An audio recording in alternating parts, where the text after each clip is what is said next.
Good morning, also Shreyas, and today I'll be talking about consumer awareness and rights. This is my SST internal assessment project for standard 10th. You guys can refer to it or just simply copy. I'll put the link in the description. Let's get started. So, index. Who is the consumer? Transparency and quality. Why to complain? What about justice? Rights you must know about, and examples and what you can do about it as a consumer. So, this is like the presentation in a nutshell, and let's get started. So, who is the consumer? Like that's the first question that comes in our mind when we are talking about consumer awareness and rights. So, a consumer is anyone who consumes. It could be you, it could be me, it could be any random person on the street, it could be the farmers. The word itself, consumer, it tells you about what it's talking about. Consumer, consume, or the one who consumes. Like that's like the most easiest definition I can give you guys. Now, another way of looking at why we are the consumers is because I bet that most of you guys don't produce. Like most of you guys don't produce chips or instant noodles or maybe grains or maybe chickens or eggs. So if you guys are not producing these products that we consume, that the people consume, then you are a sole consumer.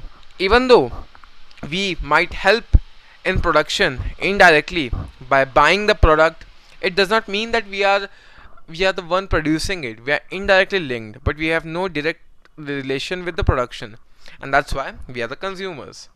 Now, who makes the things that we consume, or should I say products? So in India, Reliance Firm, ITC, Nestle, these are like the big giants who produce for us people to consume. Reliance is like a really diverse firm. It's there in electronics. It's there for food and staples. ITC is mostly about oils and biscuits, whereas Nestle, I mean you guys have had Maggie, right? So Maggie is like it's made by Nestle. So problem kya hai, or what's the problem? So problem is quite simple, that if you're a large business, then you want to increase the profit, because business is all about profit. You have to maximize the profit or else it's not a business. And the best way to do it is to reduce the cost price or the making price of the product. So how do you do that? You simply reduce the quality of ingredients. So if the ingredients are cheaper, then the product will be cheaper, and you can sell it at the same price with increased profit margins. So it's a game of profit margins, where you have to have the highest profits, and that will help you as a business as a whole. So that's the real problem, because it turns the food less healthy and more into a slow poison. I'll come to that later. So, transparency and quality. So, if you are eating something, if you are having a product, then the company who produced it must be transparent with you regarding what is in the product and the nutritional values. The nutritional value is not important, but what is in the product, that's like the most important stuff. Because if you don't know what's in the product, then you are just blindly eating anything. So being transparent is a really good practice, and it's like this is a really great example. So behind a dark fantasy box, as I told you, dark fantasy is like an ITC product. You can see that they have listed out all the ingredients and nutritional values. These are approximate nutritional values, but yeah, these are better than having nothing. And this just gives you an idea of how healthy the product is, and it's like a really great practice. Now, about the secret ingredients, some companies, they don't disclose what they use in their product, and it happens often because they don't want to disclose it to their competitors. And it's like on a normal basis that the secret ingredients, they're not disclosed. They could be chemicals. I mean, you never know. So for transparency and quality, there is like a violation. If you have ever drank Coca-Cola, you should look behind the can, and you will realize that it contains three acids: carboxylic acid, citric acid, and phosphoric acid. Now, the most dangerous ingredients of these three is the phosphoric acid, because it has a pH of 1.64. Just to give you a reference, our blood's pH is 7.4. So imagine the effort our body has to take to neutralize the acid. And I'm not exaggerating it by any means, okay? Because if you drop a nail maybe an iron nail or a steel nail in a coke in like a small container and keep it aside for a week, the nail shrinks and corrodes. Like that's how acidic the can is. Now imagine your stomach. So one of the acid attack survivors said that acid is cheaper than water in India, and I think that's one of the major reasons why uh, they sell it with flavor and sugar.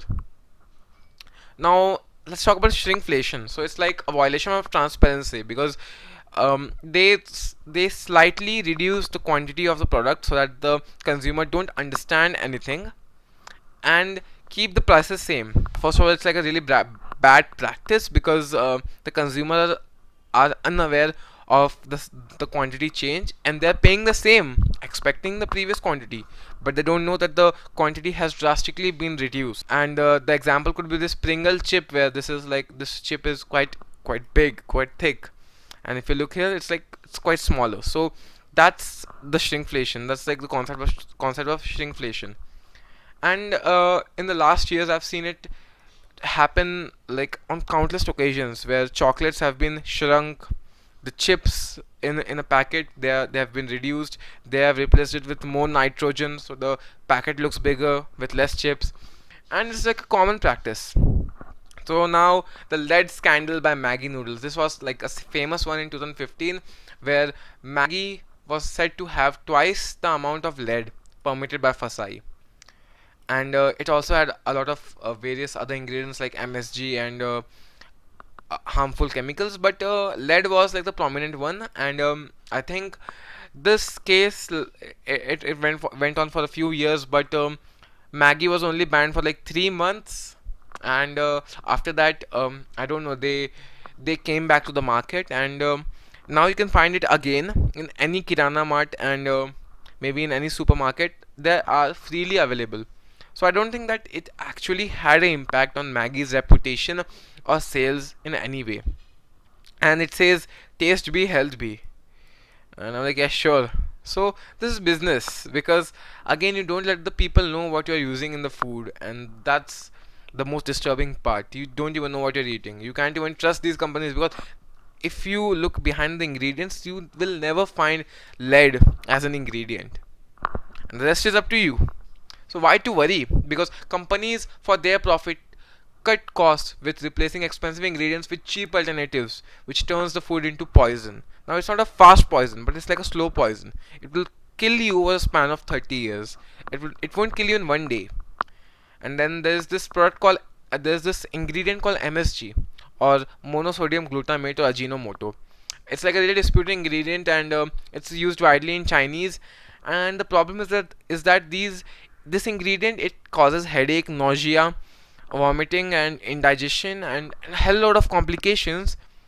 This single ingredient, like, it's that's how harmful it is. Even though researchers have shown that it is healthy, but like it's a really disputed ingredient.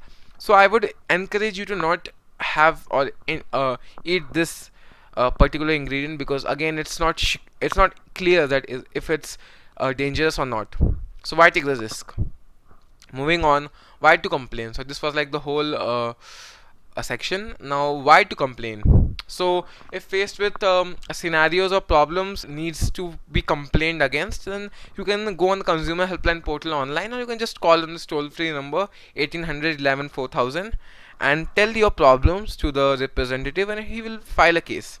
Now complaints can be against misleading advertisements. Now the best example would be Complan, because Complan didn't had any scientific data to back the claims of making the child taller and smarter. 1 teaspoon of Complan is half sugar. That's like the harsh truth, because when you turn the box, it's 35% sugar, then it has maltodextrin, brown sugar, maybe chocolate. It's half teaspoon of sugar in 1 teaspoon of Complan. The rest is malt and chocolate flavor. And that makes me think that how how naive we are, that we believe such companies mindless claims, and it was just a way to exploit the middle class parents or middle class families insecurities of the child's growth. And even I have had this drink for almost 2 years, because it used to go around and tell that it makes your child tolerant smarter, but no, it does not. Now, again, complaint can be filed against poor quality, against misleading advertisement, poor food quality, where the food is just straight up stale and rancid. So I have had that experience. I went to Burger King and the burger was it was just bad, and I gave it back, and then I filed a complaint and I got a bit of compensation, and that was all.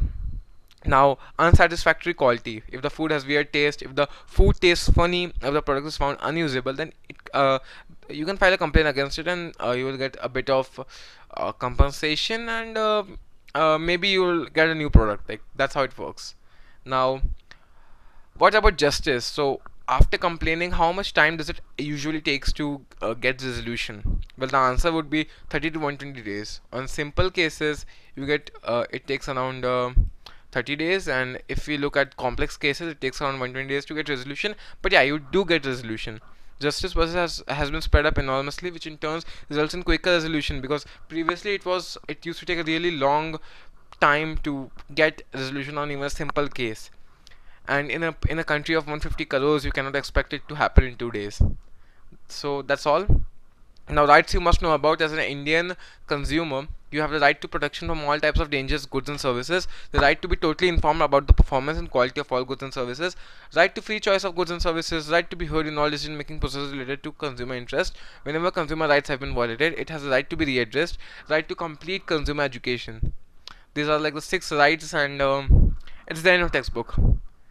So what you can do about it, like what you can do about all these scenarios. So, have knowledge of preservatives and emulsifiers, be aware of everything in your food, have knowledge of things that are bad for you but are still there in the product. And the scientific term used to hide harmful products in a food, like dalda can be also is also termed as hydrogenated vegetable oil, and dalda is like straight up bad for you. It's like a cheap alternative of ghee, where um, it's like it has more cholesterol. It's extracted from vegetables. It's a vegetable oil, and it's like it's harmful for you. It has a high amounts of saturated fats. And always look up unknown things in your food, because this is like an important one, because you should know what you're eating, because if you don't, then that's just a catastrophe. Now, be in peak physical condition, because you must fight the poison. Be aware and don't blindly believe the companies. That's all. Thank you.